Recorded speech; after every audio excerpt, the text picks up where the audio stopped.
Good morning, everybody. Welcome to this week's edition of Safe Defend Live. I'm Phil Nichols. I'm joined today by Dr. Greg Becky, the man. Hey, buddy, how are you? I'm doing well, Phil. How you doing? Good. I'm glad you're home. You've been a road warrior again, and you're getting ready to leave again. Yeah, SafeDefend's killing me with all the travel, but I love it. Yeah, we just got back from Dallas. We went to a RTM conference, and it was kind of like a speed dating thing where Yeah.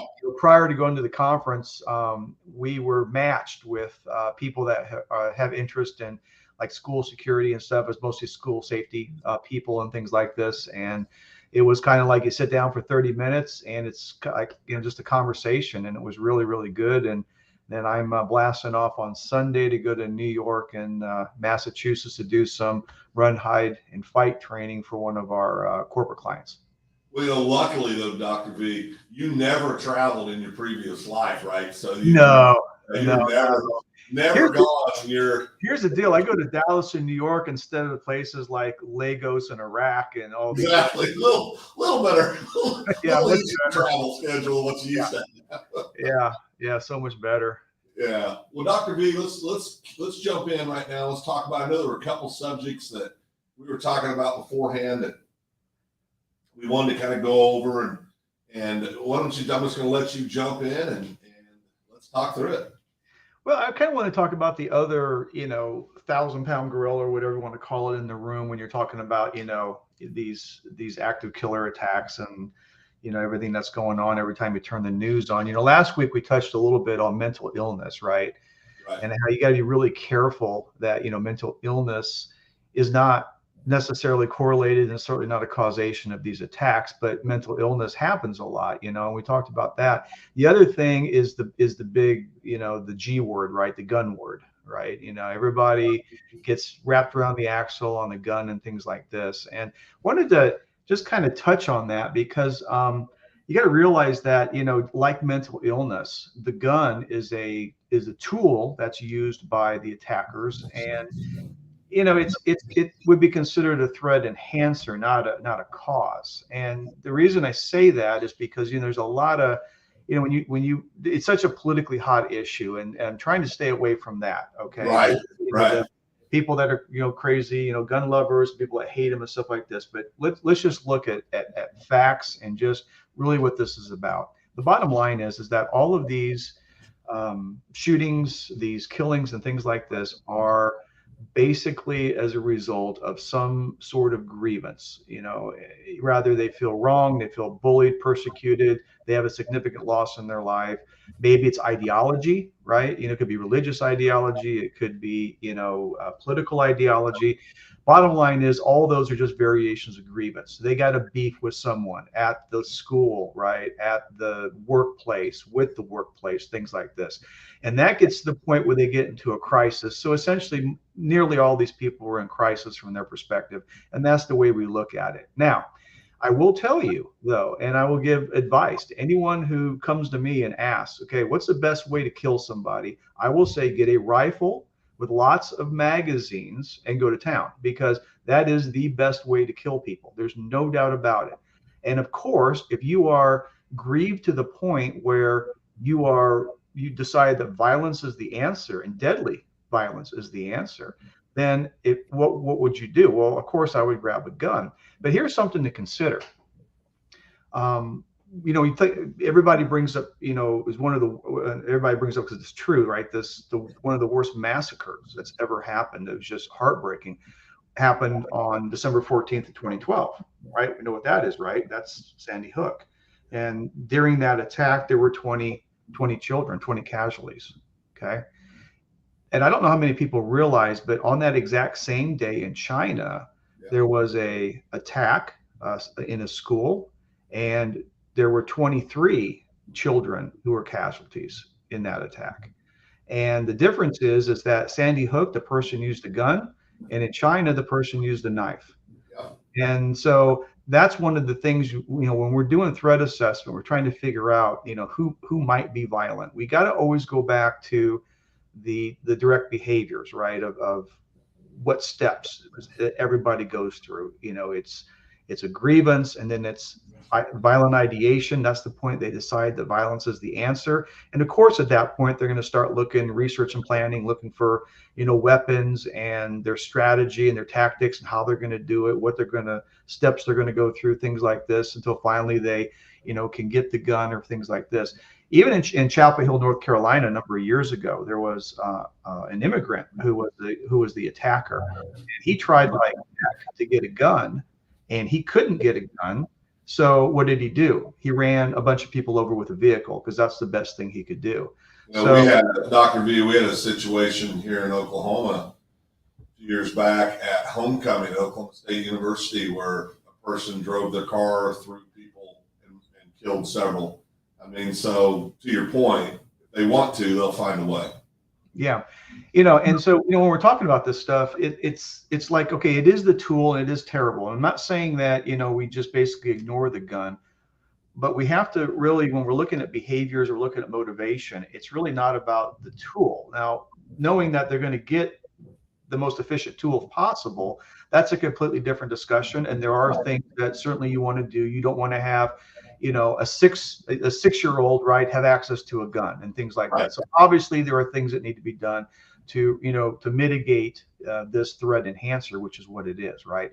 And the other thing that you see is that, in preparation, in mindset, right? And this last thing I kind of want to talk about, we always talk about mass killings, mass shootings, active shooters, and things like this. If you are focused on a specific type of word, and words mean something, right? And of course, I learned this many years ago when I was in the bureau working as a hostage negotiator, right? Words are really important. I had people that would come up to me and say, when I was doing training, would you ever negotiate with a suicide bomber? And then they're kind of, I don't know what their expectation is, but I always would say, well, it depends. And they're like, well, what do you mean?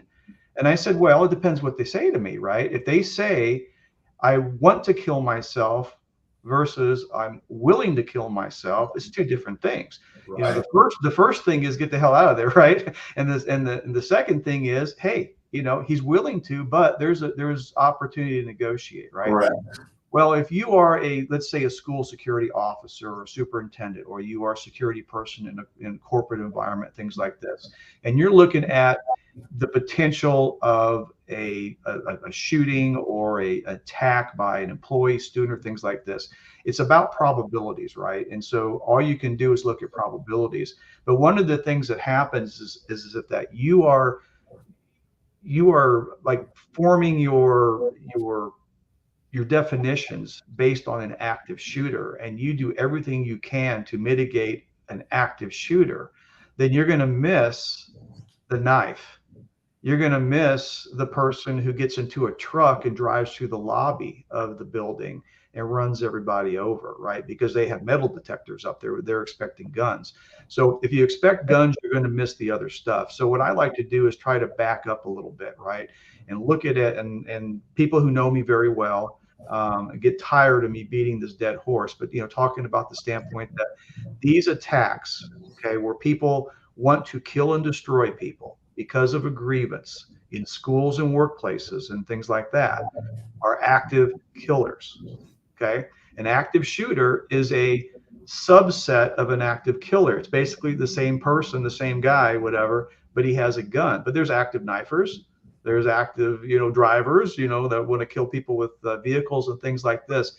And so I think it's really important, the terminology, just like when I, decide on whether you want to talk to a suicide bomber, does he want to kill himself, or, is he willing to kill himself? Words matter in this, in terms of your preparation and what you're looking for. The other thing that people forget is that even in the United States, where the guns are very prevalent in terms of the tools used in schools, the most prevalent gun, K through 12, is about 61% guns, and it's 39% knives. Nearly 40% of the attacks are knives. Now, why is that? Well, the kid would want to get a gun because he really does want to kill people, but he can't for whatever reason. Maybe, he can't buy it, can't get it from his dad, whatever. So it doesn't matter. The motivation, the grievance, the willing to kill is still there. So what does he do? Can't get the gun, he gets a knife, and that's representative in the statistics where nearly 40% of the attacks are with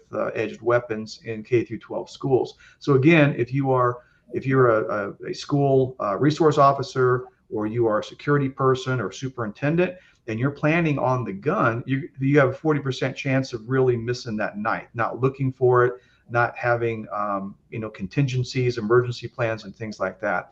And the final thing I'll say is, you talk about everybody's considered about, the mass shootings, mass killings.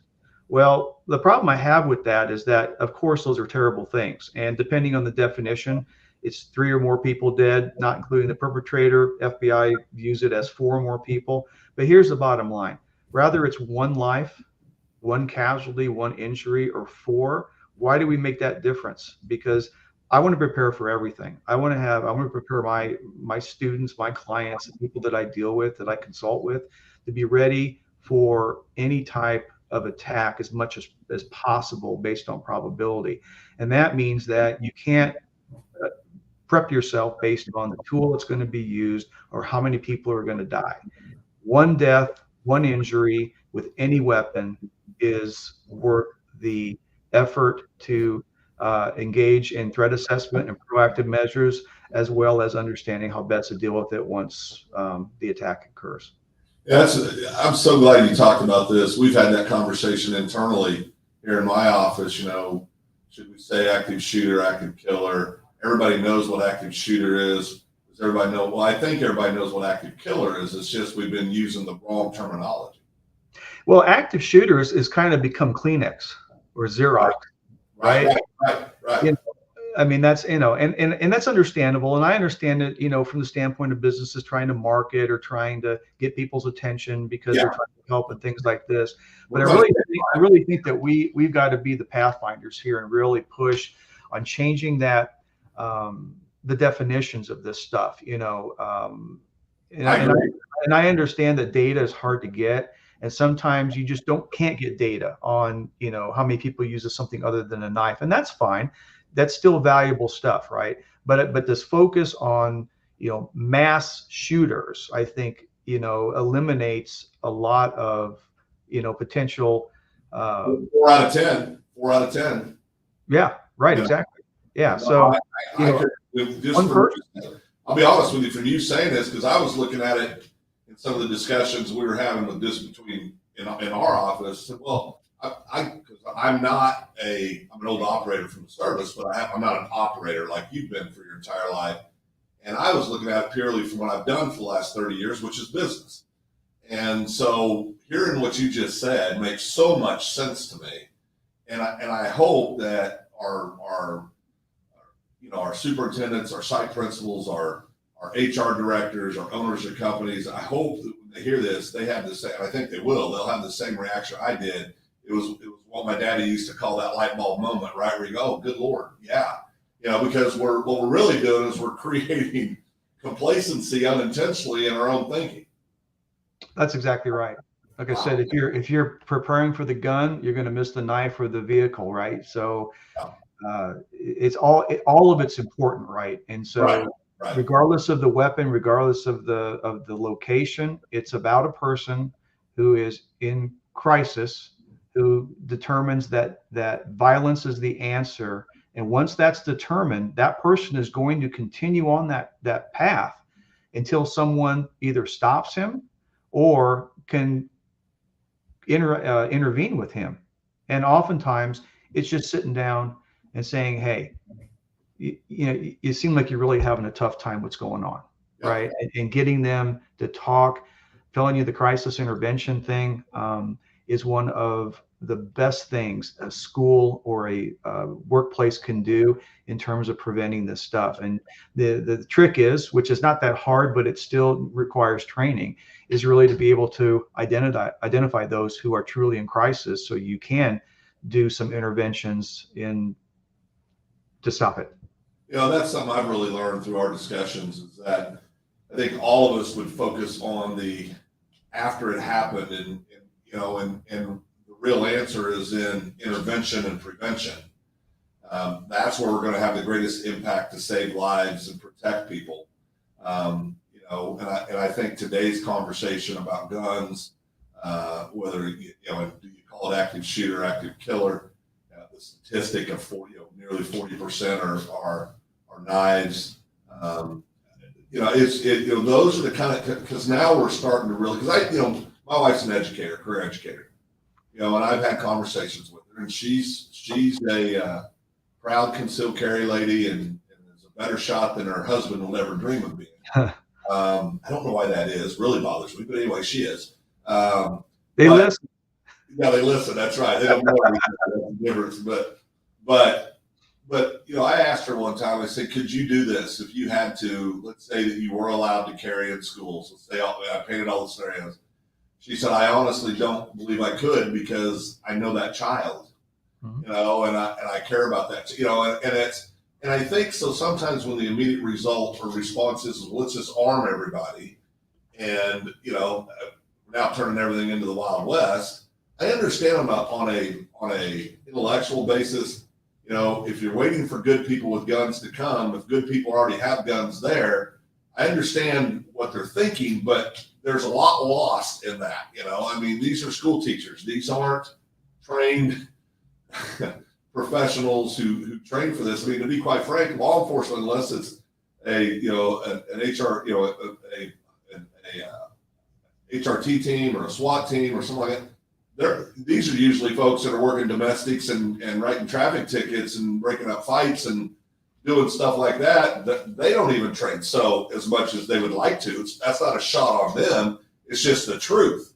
And so we're asking people potentially to do things that's just out of character and out of their training. And it's a to keep up on all the time too. And I guess that goes back to the thing is that we can if you understand these offenders, understand where they're coming from, you have a good chance of being able to intervene and mitigate or stop the attack. However, it's never 100%. It's still going to happen. And, and that kind of what goes back to the whole, SafeDefend system goes into, right?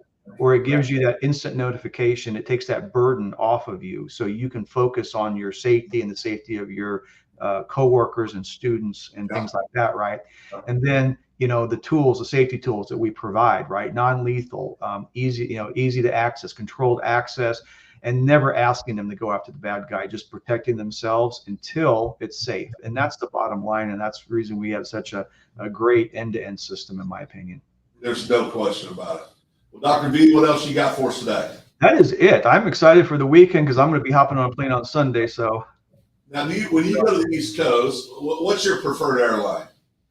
I like Delta. I've been a Delta guy, for a long time. They're pretty consistent, and I got points. Really, it's about at this point, it's about the points and the fact that they're fairly reliable compared to the other ones, at least in my opinion, at least where I go. So that's the whole thing. People ask me that. I said, well, it depends on where I'm flying. But we're taking a trip in June, and saying I got points with American with Southwest because I tend to travel where they go. There's been no matter what you're flying on, travel you can either make it fun or you can make it work, right? That's the process, so I hope you make it fun this weekend. Have a great trip out there. I'm sure I will. You're going to do good work with those people. Are you going to have any time to reconnect with any of your buddies out in that part of the world? It's it's such a whirlwind term, and it's not really anywhere where I typically go. I'm going to Buffalo and then to Boston, and those two areas I never really worked. When I was in the FBI, this is my first time there, and I can't remember how long. So it's just a matter of focusing and getting to connect with the clients and stuff like this, and getting some good training, and then leaving. So it's kind of where I am on that. Well, Buffalo is a good airport. We fly to Buffalo when we go to Canada to see a client up there. It's a nice drive from Buffalo over to where we're going in Canada, so we get to see the waterfall and all that great stuff. So it's so enjoy your travels. Have a great trip. We appreciate everything you're doing to make people safer, brother. Really do. Appreciate it. It's great talking with you, Phil. Take care. Take care. Bye.